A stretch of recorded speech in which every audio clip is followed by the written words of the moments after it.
Hi, how Good are to you? see you. You're looking very fresh. Oh, good to see. I think the effect of staying at home freshens you up somehow. That's true. Yes, it's a Yeah, blessing. As we spoke, yesterday, we count our blessings, and this is one of the blessings. Looking fresher than ever. yeah. And I was just at the workshop earlier on, and I'm so intrigued by the demonstration, and that so many people are participating during this period, which I think is a really great thing. To increase the knowledge, what your interests are at this time. I think. Yes, indeed. And to hear it from you is actually a privilege. Thank you. Thanks for the Oh, compliment, Alan. no, don't say that. I hope your guests will, have to put up with me for a couple of minutes. No. It'll be a jolly putting up. No, I'm sure it'll be enriching for them because what you're going to share with us is something as much as of course, as much as you are humble and down to earth, the affordable art fair that you deal with is indeed a huge entity in the art scene here and in the international scenario. So, and thank you so much for being here today as the fair director of the Affordable Art Fair Singapore, Alan. This is Alan Koh with us. And Eleanor, can we just start off with you first? Your background. What was it that got you into this scenario, this art scenario, art fair scenario, and Mm-hmm. how do you keep going? You know, Oh, could we just hear okay. it from you? Yeah, just to have a short introduction about me, I actually stumbled into the arts. I mean, it wasn't planned. As we know in Singapore, I mean, if you look at it, I started, I began in the arts industry in 2007 in Okay. Sotheby's Institute of Art, which is an art school back then. Yes. Prior to that, there are not a lot of institutions or organizations that that has been promoting or encouraging arts education a lot. So it is Right. more of a curriculum based in schools, but it is not like a formal training. So back in 2007, Sotheby's Institute came to Singapore. I was working there, doing marketing and programmings with the program directors back then. And that's Okay. how I stumbled into it. And that is about, I think, 13 years ago. Back Right. then, Right. you have an interest in it. So I kind of found that interest and passion when you do it. So sometimes it is not something you plan. And I'm sure like a lot of the viewers here would have came upon art not planning to paint or not planning to Mhm. even find out more about it. But then, as you stumble across it, then you realize, oh, actually, I have interest in that. So Yes. I would say I stumbled into the industry. I fell in love. I liked it. And then I continued to be in the industry for like 13 years. So how I got into Affordable Art Fair was in 2010. I met the then fair director, Camilla, who was trying to Mm. launch the fair then. Okay. And she approached me. I had done my stint at Sotheby's. Yeah. And at that point, to be very honest, I was like in my 20s. I was thinking, should I go into finance? I applied for a job in a Okay. bank. The opportunity came from affordable, and I was thinking, okay, should I pursue my passion versus, what is the right thing to do in Yes. Singapore? Yes. Like I what was the understand. Yes. preconception on it? Economically viable. And Yeah. yeah, economically viable, which is nothing Yeah. wrong at all. But I Nothing think wrong. I want Yes. to break the mold. Yeah, break Yeah. through the mold. And then when Camilla came to me, I was like, okay, I mean, it's a couple of months stint. Let's just try it, so I can at least use that few months to, pursue this passion, to get into Yeah. events and try and launch the fair to see if it's successful. At that point in time, nobody knows what's going to happen. We don't know how Absolutely. the fair would be embraced by people. And then we are very lucky that Yeah. we've got supporters like you, Mr. Nana, Ah. the Thank you galleries, so much. Yeah. people who are in love with art, who came to buy art for the very first time. Yeah. And I think the first launch was so successful that we continued on for the next 10, Yes, 11 I remember years. the day. I remember the first launch, and it was really this huge, how would I say, grand bomb into the art scene. A positive bomb. Yeah, You really yeah, literally bombed the industry with so much of vibrancy and positivity. Something really fresh. It is family oriented. everyone has something to buy, something to look at, something to drink and eat. It was just life, Yeah, celebration of life. Sorry to interrupt. I had to share my take, my experience as well on the very first launch, and it of continues, course, of right? course. It continues, Yeah. isn't it, Alan? I think the whole aim is to build a new wave of collectors, because a lot of people I mean, when I was working in Sotheby's Institute, we were dealing with a lot of high-end art and auction houses and museums, and that created a preconceived notion that art collecting is not for everyone. So what I really like about the idea back then in 2010 is that there is this brand that could democratize art. So everyday people like my friends, people who are interested in art, but they're too shy because they feel like they don't fit into the criteria, Yeah. which the industry has been doing. So Yes, with yes, that brand yes. coming in to democratize it, I feel like a lot more people could take ownership in, painting art, making art, buying art, and just supporting the art ecosystem and the artists. Like the master artist earlier on, we all need to understand that, materials need cost, his time, how long it took him to master these skills in order to Yes. become a master painter. So I think all this, we are trying to shed lights on this, that it is more than it meets the eye, and everybody can take part and be part of supporting this whole cultural ecosystem. Absolutely, yeah. So very, very, very well said, Alan. I know, and in a way, it was like breaking a certain kind of a marginalization, so to speak. You would agree, isn't it? Certain Yeah, marginalization of who should collect art and who should not collect art, and you broke that norm. yeah. We want people to feel that, anyone can buy art from an artist, because there's so many artists and creative energy outside. But they all also need support. I think it's a support is a system where it is self-sustainable, so we need to have patrons, people supporting them, and in return, this cultural the art hanging in your house is something that is intangible in value, but then that Yeah. adds so much more, I think, content and cultural value to your personal space or personal well-being, I feel. Yes, yes, absolutely. Well-being, Mm. yes. That's a very important point. At the end of the day, art, at least in your personal space, I hope, is supposed to heal. And you Yeah, mentioning well-being it's actually an important point which we will dwell more in my next lengthy interview with you in another platform. So for now, Ellen, thank you for the beautiful answer. So now let me just move on to something that I always ask my interviewees is what has been the challenges that you have been undergoing, or you have undergone, and what have been the best moments in your pursuit in this art fair? I think the best moment is that we are still around.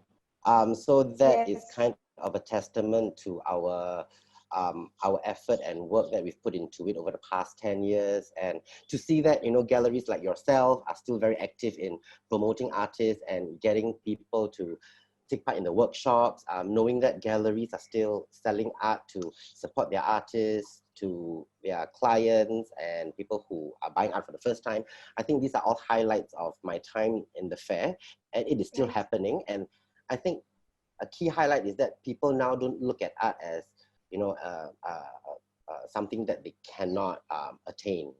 I think people are becoming very comfortable with the idea of, oh, it's art, it's a museum, I can go to an art show, and people Yeah. enjoy doing that. So having that cultural value in people, I think is one of the key highlights that I have seen, um, and made us want to go further. Challenges, multiple challenges, I think, running events, there are ups and Absolutely. downs. Yeah, Yes. and I wouldn't say it's a challenge, but I feel like there's still so much more room in Singapore, so much more people we can reach out to get them to Yeah. buy their first piece of art. So there are still people who are hesitant, and I hope that, by taking it slowly but surely, they will be a convert. Yes. Yes. And Yeah, one has to persevere, and we and them, both parties yeah, need to persevere, I guess. Because yeah. education, I guess you have been doing your part in education, in educating as well, because you Mhm. also run art talks and workshops within the art fair, right, Ellen? Yeah. Could you tell us a little bit about that as well, please?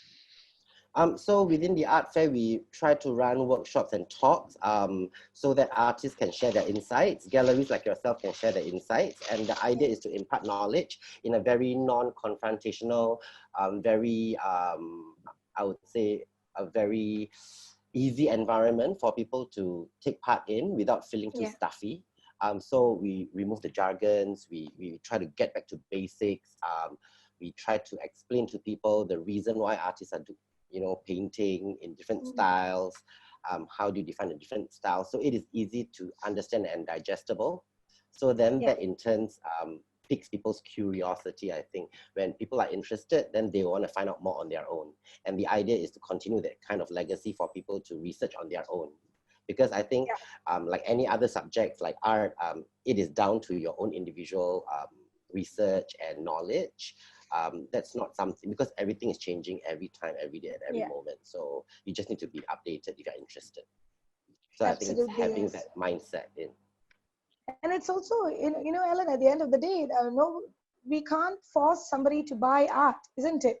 So it has to be a super, super soft sell thing. It's not even a soft sell. It's like waiting for the right emotive moment where their inner personal and economic situation combine and allow them to buy a piece of art. And that is the most tricky thing, don't you think, Alan? I think yes, because people don't buy something they don't understand. So what we want to do is to help people be able to get on that bridge to understand it more and know that there are a lot of resources outside that they can rely on if they are interested in pursuing it, to know more about the art. So I think with that barrier removed, it is much more easier for people to embrace the idea of, oh, I'm able to afford a piece of quality artwork by a master within the fair that hangs in my house, which is different from, let's say, a poster or a print, and understanding the differences between how they are manufactured and the creative ideas that goes behind it, and the hard work. I think, like a piece of painting, it takes hours and days for the painter to paint, and then you dry.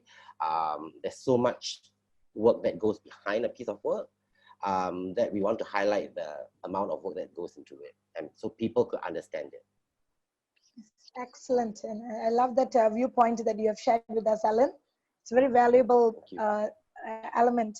Indeed. And Ellen, I wanted to bring you and all of us into this scenario that we are facing currently at this moment as I'm speaking with you. And we are indeed going through a very intense and drastic change, and an inevitable reshuffle of the meaning of what reality is today, right? And how has this affected the AAF Singapore's strategy and perspective within the execution of the fair in the future, the plans that you make for the future? Could you share with us, Ellen? So I think everyone's affected. No one's being let off. This pandemic is, it doesn't take sides, basically. Any industry. Regardless of race, language, religion, so on and so forth. Regardless, it is so non-judgmental that everyone's affected. And I think the important thing that I have learned from staying at home and what is happening worldwide is that there's always a silver lining. So yes, no doubt a lot of industries are affected, like events. We are really affected. But I mean, we are lucky that we had one event before the pandemic even happened in Singapore. We had it in November. So that one wasn't exploded back. Just before, we were very lucky. Just before. But then that couldn't and it was a successful one. Going. As always, right? It was a successful one, as always. Enjoying it. And people enjoyed coming to that event, and I'm very glad that we managed to pull up that show at the end of the year before everything just went down into this whole situation. That's not the same that can be said about the other fairs in other countries. UK, Stockholm, every country, France, Italy, all have very different government legislations and mandate. So events are definitely affected by what's going on. But what we've learned, or what I've learned as well, is that there's always a silver lining, and it just accelerated our digital platform. So we have a platform for people to buy art online as well.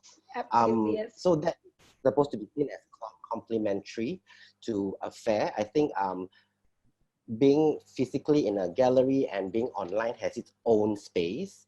And it's supposed to support each other, because sometimes people are just too shy to visit a gallery, but Yeah. people may want to visit a gallery when they have more information and knowledge from online. So it works hand in hand. So I just see an acceleration of our online platforms that, you know, it has just skyrocketed, and it has changed the way we view e-commerce and how digitalization is changing the scene. But that is not to say that we won't go back to events. I think when we are ready and people crave social interaction, when everyone's ready, when, you know, the situation has eased, when there's a vaccine, when there's a high recovery rate, we will definitely put up a good show so that people could, you know, have the platform to interact with each other. I think that nothing beats looking at art in the flesh, nothing beats meeting your friends in Yes, a of art course. gallery or an art fair and catching up for a Certainly. coffee or meal. So it just It's forces us something to that think we all things miss. differently, but still, Like yeah, something that even we both of all, us, it'll be lovely if I could sit somewhere with you and share, have coffee with you and have this interview. But it's meant to be this way for now. yeah. And it's just like we never left. I mean, I've become an expert in using Zooms and Skype and online telecommuting, and I think we've all gained new skills from it. We are forced into Yes. this environment, which, you know, it could be a good thing. And then just to keep up with the times, I think it was inevitable that digitalization will come, but then this pandemic has sped things up. So a lot of Yes. businesses need to look at ways they need to digitalize, like running this workshop online. I think it's a brilliant idea. And for me, myself, I'm Thank engaged you. with the artist who's not based in Singapore. You know, not Yeah. everyone has the Yeah. opportunity to, you know, visit an artist studio in India or Indonesia, or, Absolutely. you know, take time. So I think with this, there's this ease of travel. Yeah. And indeed, thanks for stressing on that point. That's an important point that everyone needs to understand. And it's amazing what technology can do for us during, and like you said, during this pandemic, it has taken a how would I say, almost divine role in our lives, Yeah. saving us Yeah. from a lot of mental accumulated stress. Yeah. Yeah. It is. So, Ellen, I would like to ask you, Ellen. I mean, at this point in time, I'm not going to speak about the future physical fairs of Affordable Art Fair. But is there any one point that you would like to share with us with regards to the sorry, somebody's can someone can the person mute, please? Yeah, thank you. Sorry, Ellen. No, it's okay. Okay. Now, I was wondering if you could just share with us just one point or strategy that if you're allowed to diplomatically, if it's official, if it's confidential, please don't. But is there something that you could share with the audience with regards to what they could look forward to, any aspect that they could look forward to in the Affordable Art Fair in the years to come, November. or yeah, November? Yes. Is Yeah. it on, Yeah. So Ellen? I mean, at the moment it is on. But I mean, everyone understands that things changes so rapidly at the moment. Yes, Nothing is yes, for certain, but for now we are absolutely. certain that our it's November. But obviously we'll do our due diligence. By August or September, we will be announcing the confirmation that the fair will either go on in November or move back to a later date. But in the meantime, we have our eyes on November. And looking at the cases in Singapore now, I was just speaking to my colleagues. The recovery cases is 60% of the number of cases we have, which is very positive. We have zero transmission today. And people are recovering from it, which I think is a good sign. As long as people are recovering, Absolutely. the mortality rate is really low. I mean, Singapore is one of the lowest country. It just looks so positive that it made us feel like, you know, by the end of the year, everything would have resumed more or less back to what it was Yes, before, yes. although it was a new normal. So yes, we will still be going ahead with the fair by the end of the year in Yes. November.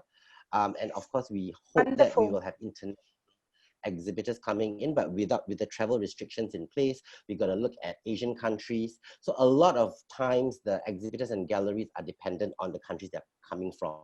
And if galleries cannot come into Singapore, we also will promote our online platform, so that if, let's say someone is interested in a gallery in the UK but cannot be physically here, there's an online platform for you to go and browse through as well. So I think we are creating these offline, online touch points to enable people to view art as much as possible in an interactive way.